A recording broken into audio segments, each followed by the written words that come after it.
All right, I'm very happy to see you here, as I said. It's great to have your support, your interest. This is part of my business endeavor in styling, and I would like to present to you the ideas I have behind it, where I am an image consultant and a personal stylist. I would like to explain first who I am for those who don't know me. I am a designer, but I like to think myself. I like to consider myself a creative thinker, as I have more than 10 years experience in different areas.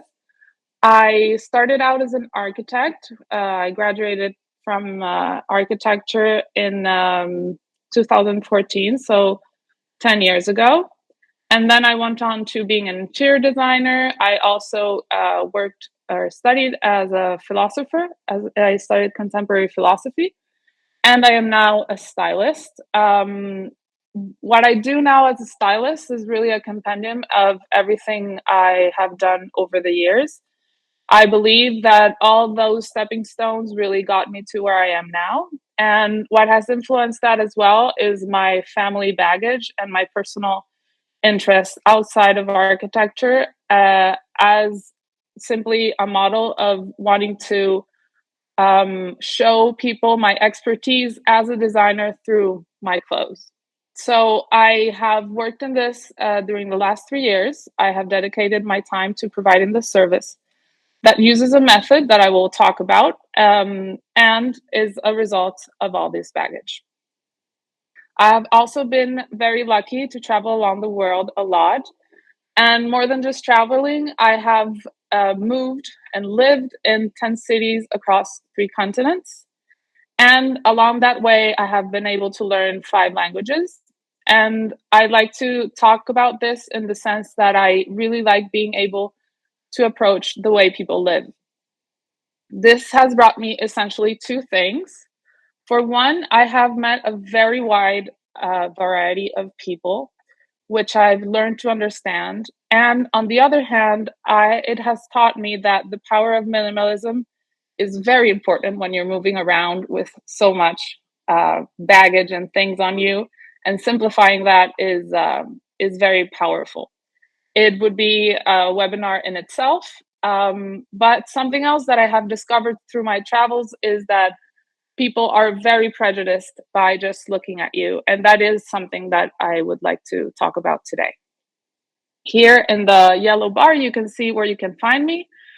This is my Instagram profile. There's also my website, which is, wait just one second. Okay. My website, which is the paletteproject.style. My email is Carolina at thepaletteproject.style. And I am currently living in Caracas, Venezuela, which is home to me, but all my services are online. So that is where you can find me and we can work together. So we are here to talk about styling as an idea and as a tool. It is a word that is used in many different fields as a style trend, for example, in architecture or interior design.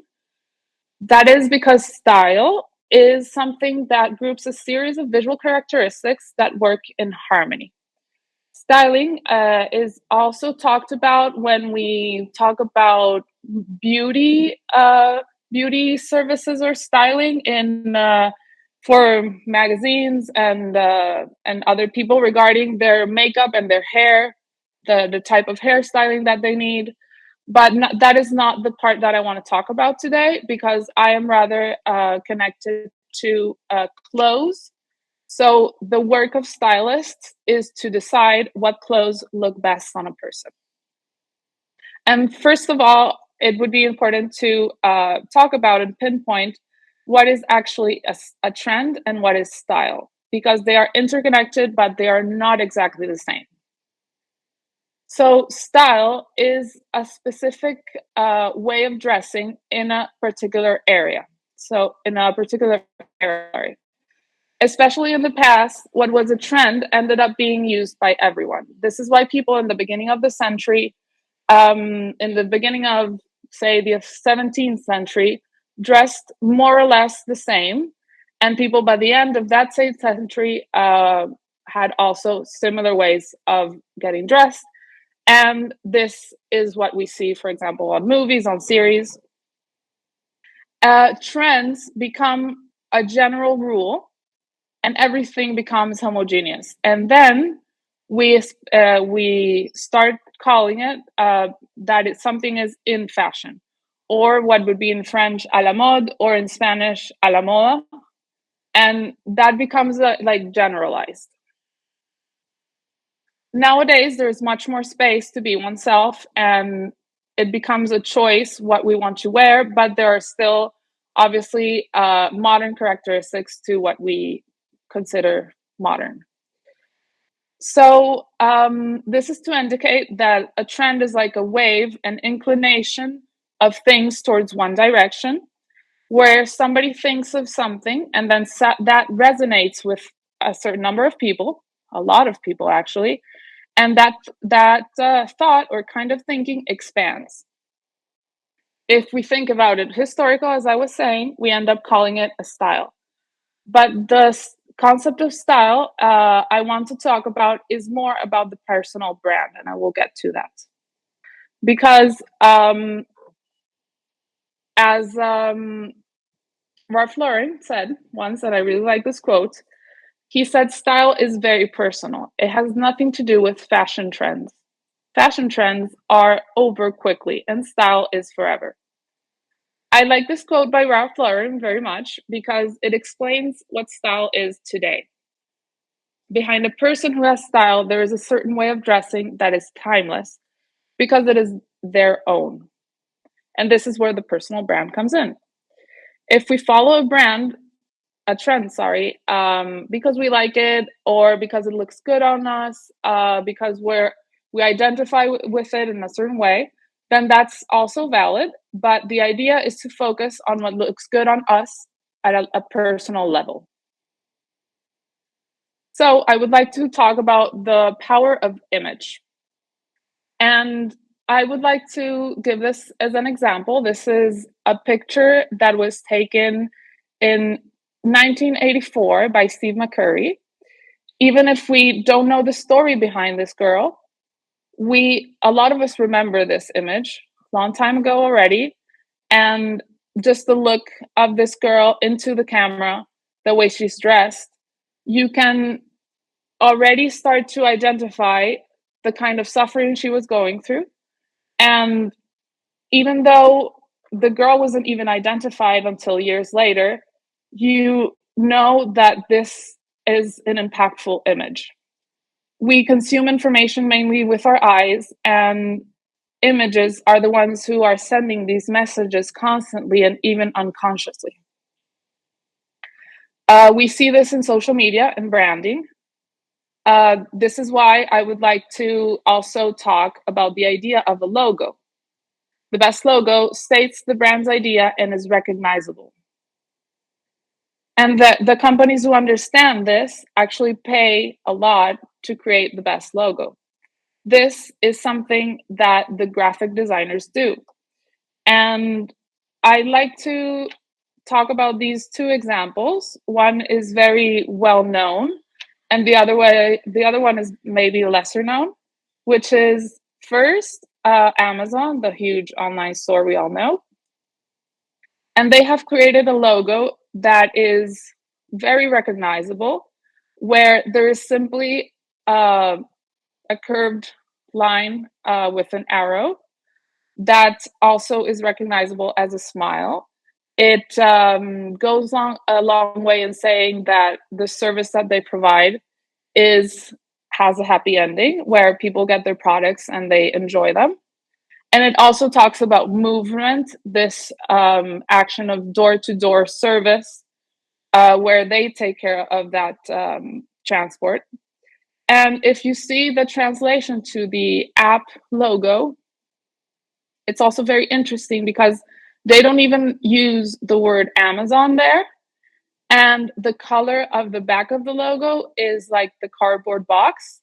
And we can see that there's this tag being peeled off in blue.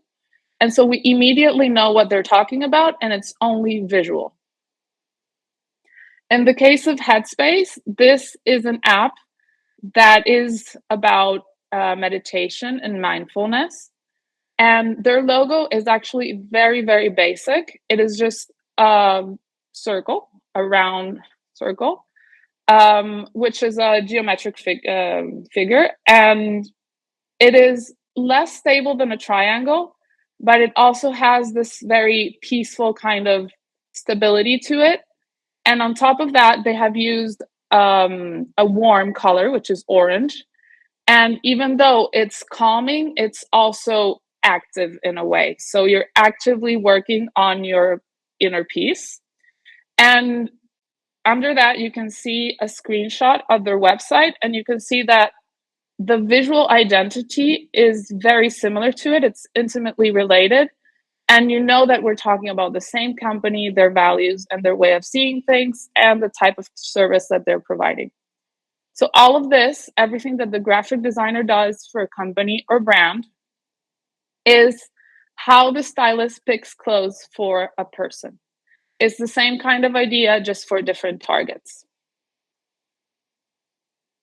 We can, I think, agree that the message here is clear. There are a certain amount of bad examples, of course, in other companies and logos, but I would like to stay with the best ones and think about what our personal logo could be, what identifies us and makes us be us. Beside a logo, companies and brands have a website, an Instagram account, presentation cards, or whatever. And this, as I said, should all be consistent. That is essential to not only the logo, but the rest of the elements that are working with the visual identity. And so, in the same way, we should be able to choose for ourselves, and with the help of a stylist, what is the best way of saying what we want to say. And here's this other quote by Rachel Zoe that I think summarizes that. Is the style is a way of saying who we are without having to speak.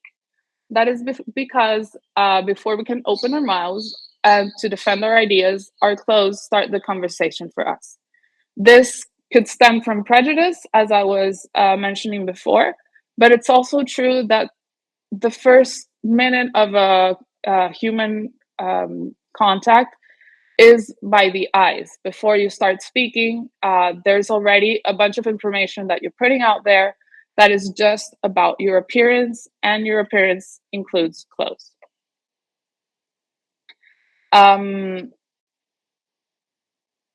There are obviously moments where this is more important than others, like, for example, at work. But any social exchange benefits from being dressed according to our message. And I also like to pinpoint the fact that even when we are alone, we should be worthy and decent and dignified, because, and I always tell this to my clients, there is also the relationship that you have with yourself. And while being at home, you shouldn't necessarily be in your worst version of your clothes, but being well with yourself and, and also the people that you live with, of course. So what's important here is to have a clear message. This is referred to basically two things. So who we are and who we want to be. Both things are important. Visual codes speak differently from words. So a way of explaining that is that words are more literal, and images, in turn, are more evocative.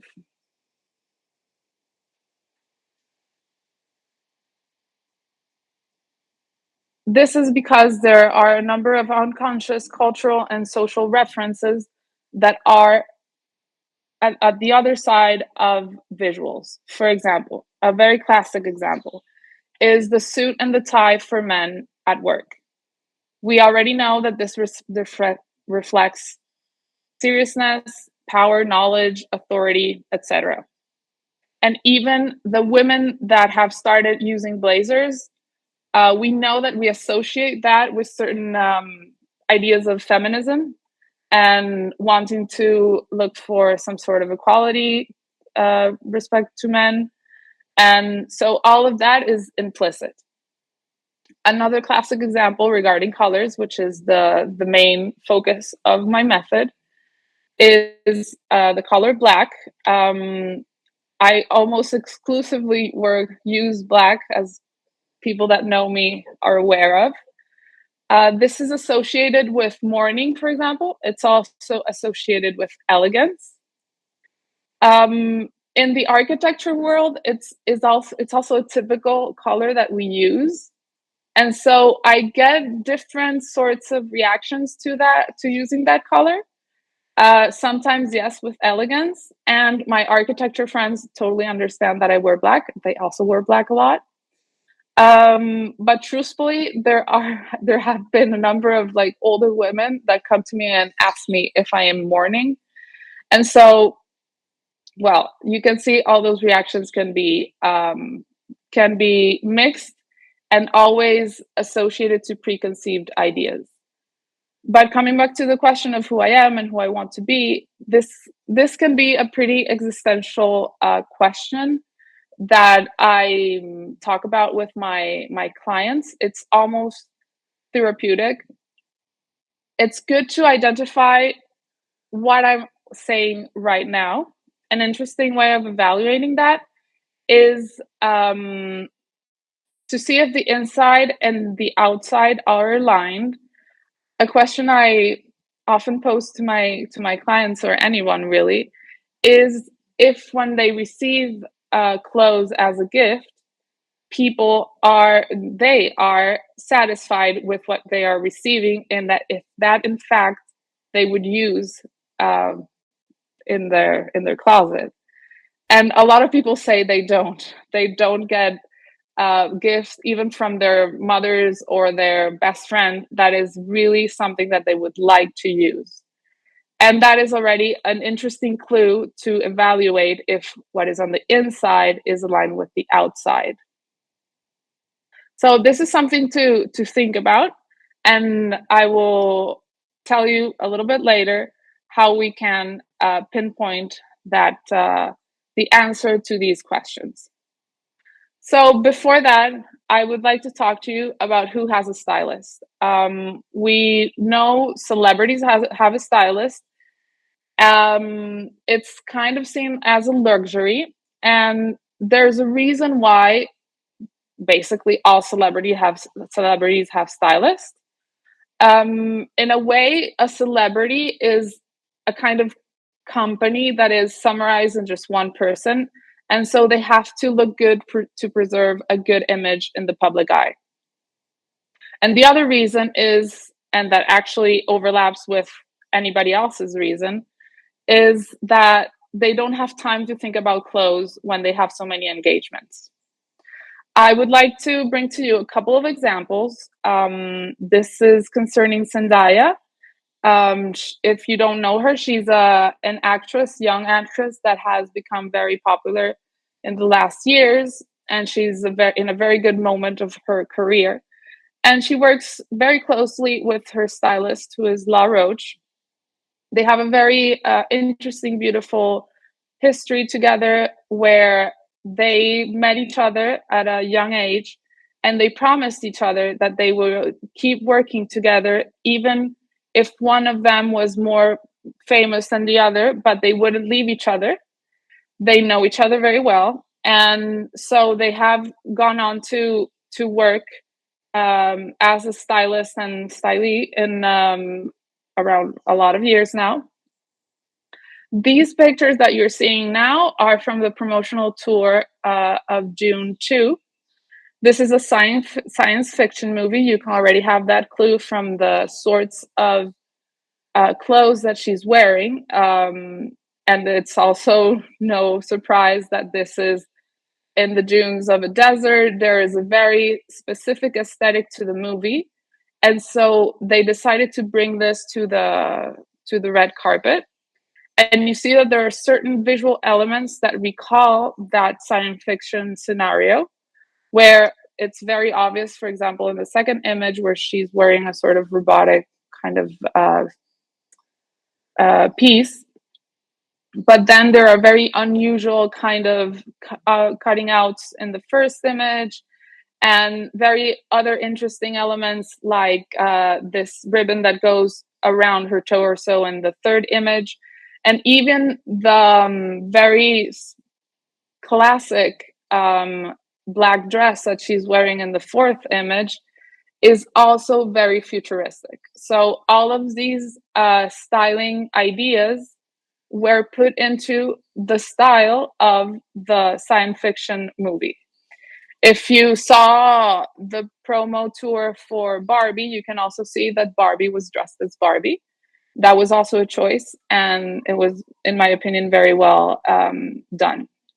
This is another movie that La Roche helped style for Zendaya. She plays a tennis player. It's no secret when you're seeing this.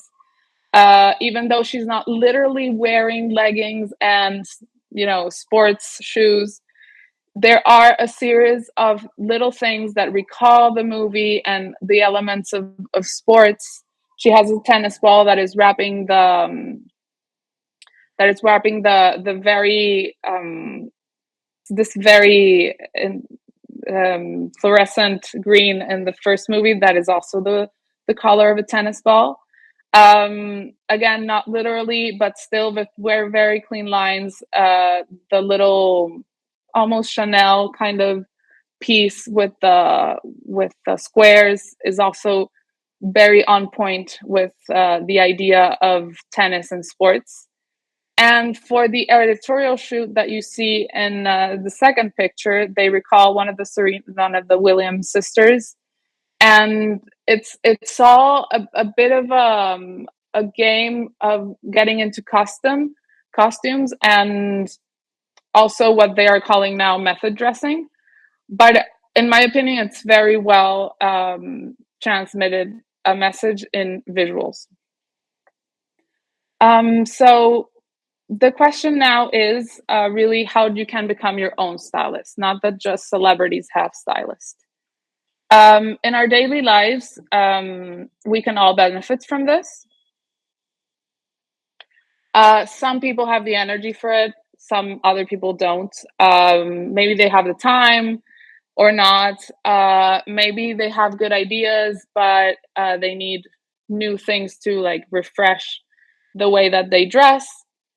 And for this, to start off, I suggest three initial steps.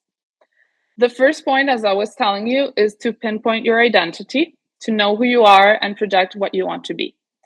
This is something that I do, including the present and the aspirations that we have for the future, because it's also about growing and starting to influence yourself, like dressing up for who you want to be. This main idea to organize the process is to optimize for effective results while saving effort. This step one, knowing who you are and projecting who you can be, is first of all done in this sort of mood board. Mood boards are something that designers use to visually be able to understand what we are thinking in words that are more literal, as I said. How can that be evocative in images? So, for example, this is a board that I made for one of my clients who is present today, where there was her activity about cycling, for example, something that she likes to do for a hobby, a very serious hobby, and how that can be turned into something fun, and how she aspires to be very free in the way she dresses. That combined with the kind of work where she collaborates a lot with other people. and her activities in traveling a lot, for example, which is something she already does and she wants to do more. So this is a compendium of images that we mainly look for on Pinterest, which is one of my favorite sources. But you can also do this with like Google Images, or you can have a folder, a saved folder on Instagram, whatever allows you to have a visual of what you want, and that multiplies inspiration.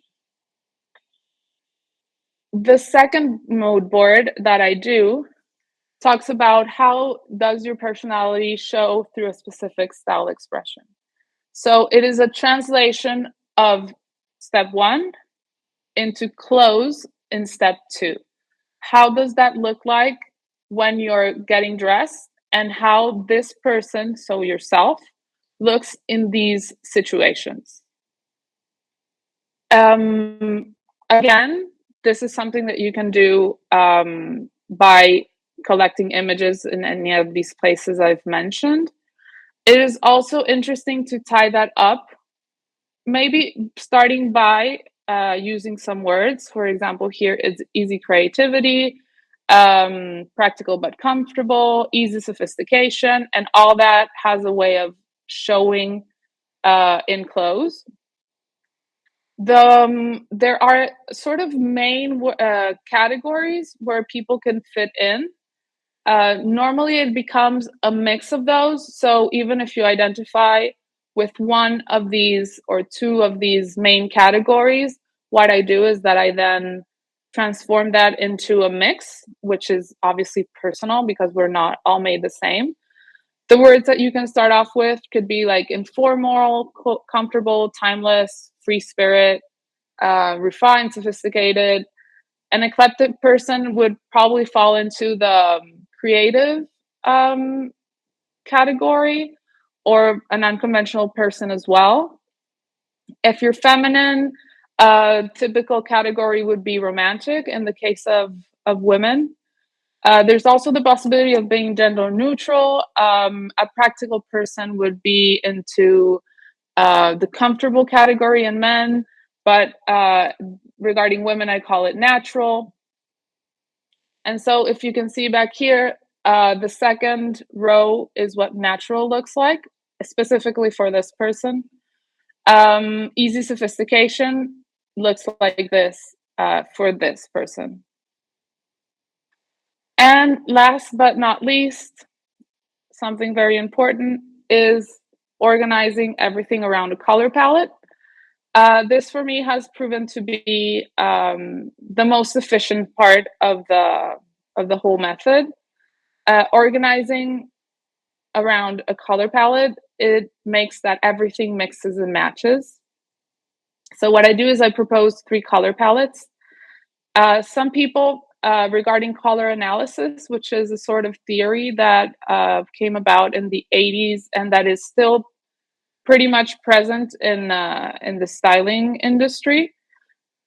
They analyze by season in the year and the typical colors that appear in nature in, say, winter, fall, etc.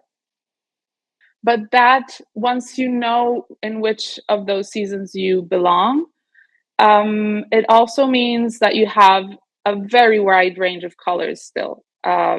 It talks about tints and shades, etc., that look good for your skin tone, your eye color, and your hair color. But what I do is that I summarize those colors even further, because it could still be a little bit too much if you have all those 20, 40 shades all together. So there are a few colorful colors that you see on the top and some neutrals that you see on the bottom. And sticking to that allows you to maximize things, even though you don't need to have that many clothes. It's about being very methodical, pragmatic, and also pretty realistic when it comes to budget and the size of closets where you're going to keep your clothes. It's proven to be a way of organizing things when afterwards, you can get into other details like body shape. You can go with a guide of silhouettes, a checklist that you will need to cater for that body shape. I also provide what I call signature looks or uniforms, which is this screenshot on the bottom, that are sort of like bulletproof things that you can use and know for sure that you can work with that. Um, I think that it is something that comes on a second moment when you are organizing your clothes. But the most important thing really is the choice of the palette color. I hope this can be helpful. This can be enlightening to start out a journey as a better personal branding image. I know it's for some people it seems unimportant and kind of superficial, but the way we dress can really improve how we feel about the way we live our lives. So that's it for me. I hope that that provides you an enlightening scenario of what you can do with your personal image. And now I would love to open the floor to anybody who has questions. I would also tell you that if you feel better by asking a question in Spanish, you can also do that and we'll translate. And also, if there's anything that sparked your attention and you want to hear about it in another webinar, I'd be happy to hear about that. My sister, again, will be helping me with the... right now, Mariana is raising her hand. Tell me, Mariana. Hi, Caro. Thank you for this webinar. I think it was like I already did this process with Caro, and it was really amazing and it really life changing. I always tell this story, and people feel like I'm exaggerating, but it just like makes me feel like so much better throughout the day, and especially every morning. But there's something that you did that I think is really important to highlight. It's like you gave me like options, like real life options of like stores, and that kind of changed my perspective in like where to put my money, which because I think that's an important decision on like being sustainable, being like good quality and stuff. Can you talk about that a little bit? Yeah, absolutely. So the thing is that this is the very, very beginning of the process. I talked about like what would be half of the second step that I do. The first step is a closet edit where we go inside the person's closet and we check what is there and what should be discarded and what has potential. And in the second step, part of it is what I just showed. And in the third step is what Mariana is also mentioning, which is the personal shopping part. And I provide a list of links to actual real clothes, specific clothes that you can buy at different stores that I suggest are also aligned with what you are and what you want to be. And that may include comfort, but it can also include sustainability or other types of values that you would appreciate in certain stores. So I also personalize that a lot.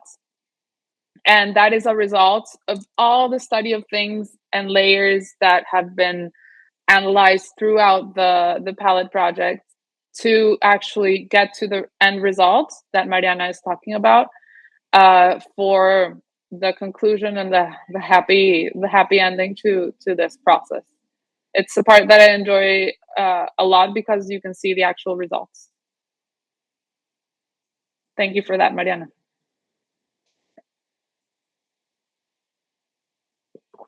By the way, this is her palette. This is her palette. This is Mariana's palette. It's one of my favorites. It's one of my favorites. That's why I chose it to be here. And something curious about this palette in particular is that the picture that you see on the first row in the second spot is a swimsuit that she has that was kind of an inspiration to this. So it's not all about buying everything new and discarding everything in your closet, not at all. It's also about shopping in your closet first and making the best of it, really. All right, let me see.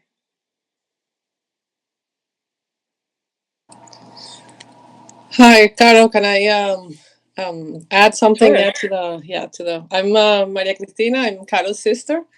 I like saying that I'm the original guinea pig, probably for the whole project a long time ago now. But she's refined my palette, and I also love it. I also feel like people think I'm exaggerating, but I really love it. It really simplifies my life. I have twin boys at home, and just not having to think about. I don't like it to begin with, like getting dressed, and I don't know fashion. I don't know trends or styling or anything. So just knowing that what I do have in my closet generally like works for me, and all everything mixes and matches, is great. And I think the color thing also works very well when you're getting accessories. Like it doesn't just work for clothes; it's also for your swimsuit or I have, for example, two Swatch watches. I just like my Swatch, my watch very simple, no smart watches or anything. But I have three different color Swatch watches, and they're all in my palette, so I can also mix and match that. I know that it works, and yeah, I think it's also very practical. I'm a very practical person, and I think it's a great way to know that you're getting dressed properly and that you're doing it right without actually having to think about it. And something that came up during the Spanish webinar was how often you can change your palette. And just like throwing everything out of the closet is not the main message. It's also that you can also adapt your palette through the years as you evolve yourself. Uh, but uh, but having like a main maybe main colors or main that's what like the she does as a stylist, like she tells you your colors, what colors go well for you, and then you can also evolve. Like it's not like a one time thing that then you're stuck with, I don't know, yellows in your palette that you no longer like. So yeah, that's I think, how many times have you changed your palette, Gato? Not many, but you adjust, Yeah, adapt.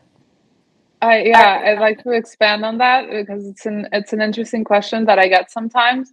Really depends on how minimal the person is. I encourage them to be as minimal as possible, but of course we change over time. These aspirations change over time, and so we should be able to adapt that to the color palette as well. So I started this out 15 years ago, and throughout those years, I have changed three times. And what I did to do that was that I kept my neutrals and I evolved through the colorful colors, and that worked out very well. It does take some time because obviously we don't have a budget of 1,000, 2,000 to just uh, discard everything and start from scratch. That's not the idea. Again, the sustainable part is part of the core values, but it is possible to do. What we did with my sister was that, and she has changed once in 12 years, I believe. Um, we substituted quite naturally, actually, a burgundy for an rust orange, and I think if correct me if I'm wrong, the navy blue also was added with sky blue, sort of muted sky blue, and so that worked out pretty fine. There's also the fact that there are colors that are trending more. Again, we are kind of at the mercy of trends and things that show up more in stores. So burgundy has been having a low, and rust orange has been growing. So it just happens naturally at the same time. And But the harmony between the colors, it's what is most important. And in the just to add something to this practical way of living that I personally like, it's also the buying new things that's this whole thing simplifies it. When I go into a store, I can go straight to my colors and then quickly decide, is there something here for me or not. I don't go, for example, bright red is not in my palette. So if I see that the store is selling basically bright red colors, I just don't go there. I don't even think about it. Sometimes you like it, but you're not sure. I know for sure that I'm not going to go there because it's not going to go with the rest of my outfits. Yeah, that's also one of the easy things about it. It makes everything quicker. You have to think less, but you know that what you're thinking is effective. So that's really important. Sí, Carmencita, Blanquita. um, sure. Who else has questions? All right. Anybody new that are new to the palette project and would like to share their email so I can keep in touch with you, let you know about new webinars and any update that you might find interesting. Please leave your email in the chat if you'd like. It would be great to keep in touch. If there's any other questions, I'd be happy to answer those. And also, don't forget if there is something that you would like to hear about in the next webinar, I'd be glad to cater for that. Thank you, Anna. Thank you, Mari. So happy to see you here. Howie, thanks. Wonderful.